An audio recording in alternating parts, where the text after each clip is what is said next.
ආයුබෝවන් අද අපි බලමු RMIT platform හි accounting module එක භාවිතා කර sales order එකක් සාදා ගන්නා ආකාරය.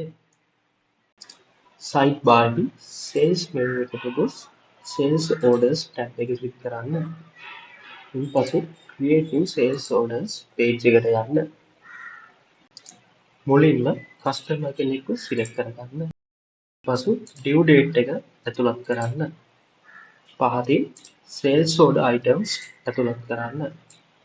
unit price එක ඇතුළත් කරන්න. quantity එකද වෙනස් කරගන්න. submit බටන් එක ක්ලික් කර පහසුවෙන්ම sales order එකක් create කරගන්න. දැන් මේ sales order එකේ PDF එකක්ද ඔබට ලබා ගැනීමට පුළුවන්.